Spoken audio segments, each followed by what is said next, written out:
masanya tiba, datang malaikat membawa kain kafan min nur, dari cahaya. Lalu malaikat menampungnya, keluarlah roh. Sejuk terasa dari kaki, naik ke atas, naik, berhembuslah dia dari mulut. Wa nafakhtu fihi min ruhi, aku hembuskan, aku tiupkan. Dulu waktu masuknya ke tanah, ke daging itu ditiup, maka keluarnya pun juga keluar. Maka mata memandang, ruh keluar. Biji mata memandang, keluar biji mata. Makanya orang yang mati itu matanya terbuka. Makanya yang pertama kita lakukan menengok orang mati adalah memejamkan mata. Allahumma ighfir li abdus samad warfa' darajatahu ma'al ghabirin, inna lillahi wa inna ilaihi raji'un.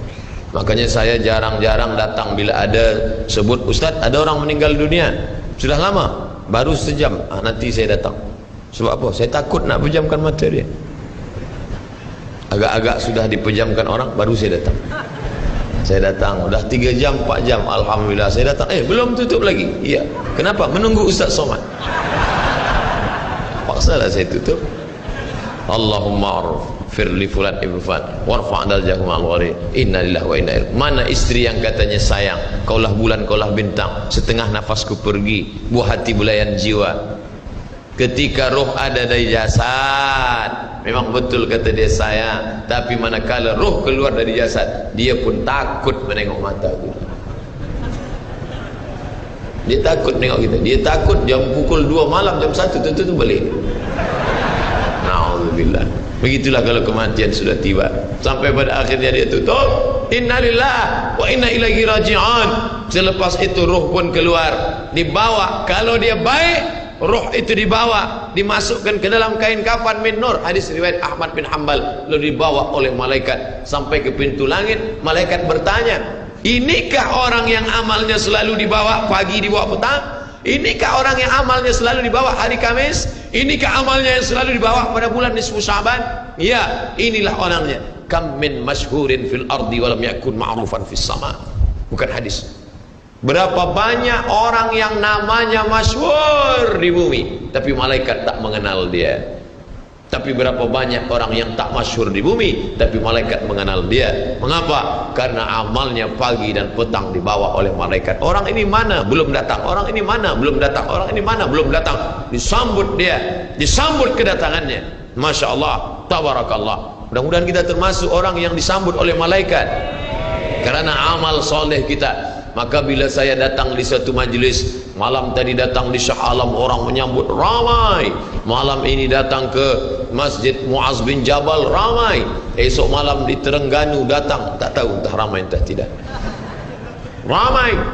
Dalam hati, hai Abdul Somad, apakah malaikat akan menyambut engkau nanti juga dalam keadaan ramai? Kalau engkau ikhlas, iya. Tapi kalau tidak ikhlas, na'udzubillah. Nabi Isra Mi'raj berjumpa dengan orang yang sudah lama mati. Bagaimana rasa kalian mati? Apa kata mereka? Seperti kambing yang dikuliti hidup-hidup, seperti tebasan pedang di tempat yang sama beratus kali, seperti kail mata pancing yang masuk ke dalam kulit yang basah, ditarik, disentapkan sehingga terikut dagingnya sampai keluar. Makanya selalu kita berdoa, Allahumma hawwin alaina fi sakaratil maut, taubatan qabla al maut, taubat sebelum mati, wa rahmatan indal maut, dapat rahmat ketika mati, wa maghfiratan ba'dal maut, mendapatkan ampunan sebelum mati. Allahumma awin alaina fi sakaratil maut. Makanya doa selamat itu baca pelan. Baca pelan, renungkan. Ini sekarang banyak orang baca doa selamat cepat-cepat. Maut. Apa maut aja nih? Saya tak pernah menghafaz doa itu pakai kertas, tak pernah. Wa taubatan qabla al-maut wa rahmatan indal maut wa maghfiratan, belum pernah. Kenapa Ustaz boleh hafaz? Sebab dulu dibawa oleh ayah, dibawa oleh bonda, dibawa dalam acara tahlil, dibawa dalam kenduri orang mati, dibawa. Tiap hari telinga mendengar Tuan Imam membaca pelan, maka kita ingat. Wa taubatan qabla al-maut wa rahmatan indal maut. Anak-anak kita ini walaupun mereka lari sana sembang sini, tapi telinga mereka mendengar. Dan anak-anak ini hafaz. Kadang anak hafaz, ibu bapa tak hafaz. Sebab apa? Sebab dia golden age, usia emas. Mereka hebat, mereka kuat ingatannya, menangkap hafazan itu begitu kuat. Maka kita ajarkan mereka doa itu pelan-pelan. Sebab bila kita ajar kuat-kuat, mereka balik, dia panggil, ibunda dia panggil, cuba kau baca apa doa tadi? Allah maut, Allah maut. Apa mau aja nih? Sebab di Irak banyak orang mati, sebab di Suriah banyak orang mati, di Palestin banyak orang mati, di Rohingya banyak orang mati. Padahal maknanya amat sangat dalam. Allahumma hawwin alaina, ringankan kami fi sakaratil maut. Tidak ada gunanya amal banyak kalau tidak selamat dalam sakaratul maut. Makanya kita selalu minta kepada Allah, Allahumma khtim lana bi husnil khatimah wa la takhtim alaina bi su'il khatimah. Allahumma ja'al akhir kalamina, jadikan akhir kalam kami inda tihai ajalina, ketika ajal kami sampai, jadikan akhir kalam kami yang terakhir keluar dari mulut kami qaula la ilaha illallah Muhammadur Rasulullah. Allah. Biasa orang takbir ini nak pergi perang.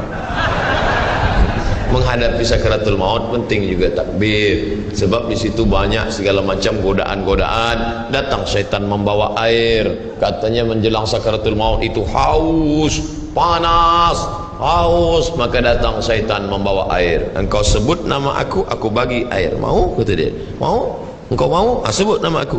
Tapi bila iman kita kuat, maka dia tidak akan mampu untuk menggoda kita. Sampai kapan setan tak pernah berputus asa? Sampai bila? La'atiyannahum min baini aydihim, aku datang dari hadapan, wa min khalfihim, aku datang dari belakang, wa an aymanihim, aku datang dari kanan, wa an syama'ilihim, aku datang dari kiri.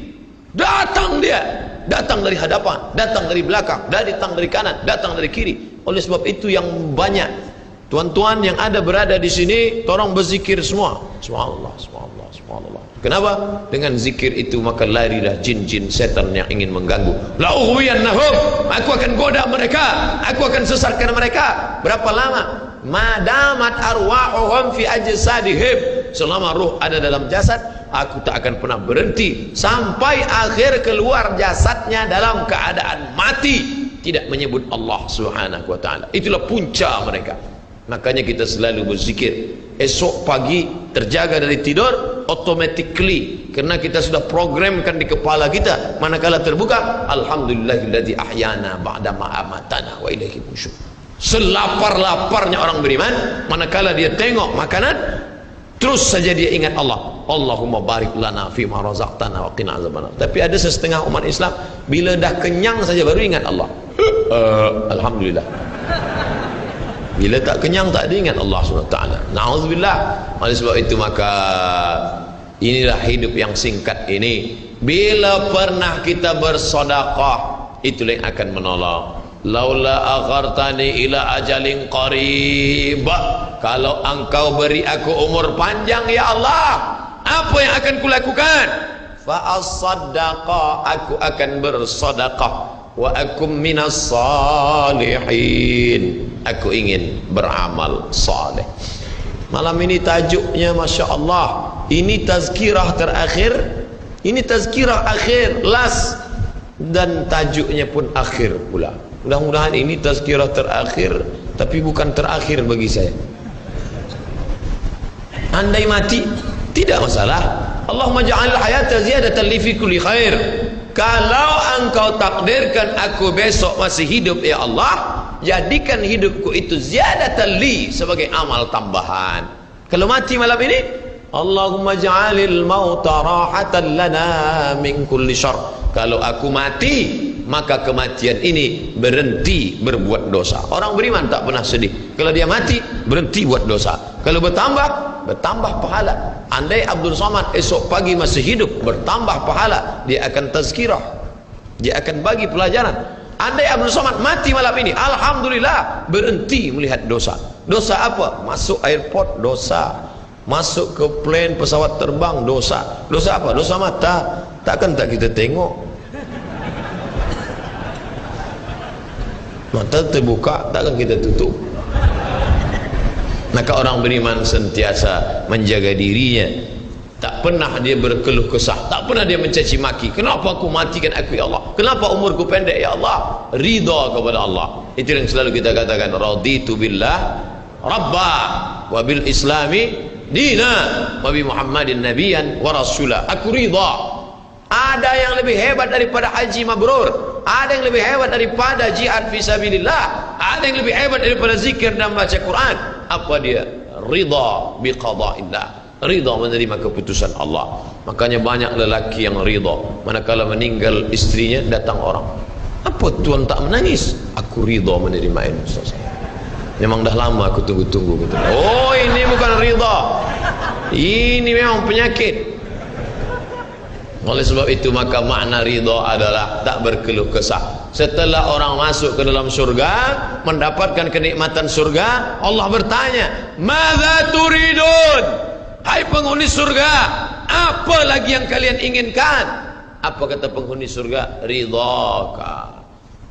Tapi engkau sudah masuk surga, ada yang belum kami dapat. Apa dia? Ridhamu. Yang mendapatkan ridha Allah hanya orang yang ridha menerima keputusan Allah Subhanahu wa taala. Man lam yarda bi qada'i, sesiapa sahaja yang tak ridha menerima takdirku, wa lam yasbir bi bala'i, yang tak sabar menerima ujianku, falyatlub rabban siwaya, carilah Tuhan selain aku. Hadis ini dhaif. Tapi untuk tarhib wa tarhib, untuk berikan semangat beramal, untuk fadail amal boleh dipakai, kerana ia bukan masalah akidah, bukan masalah halal haram.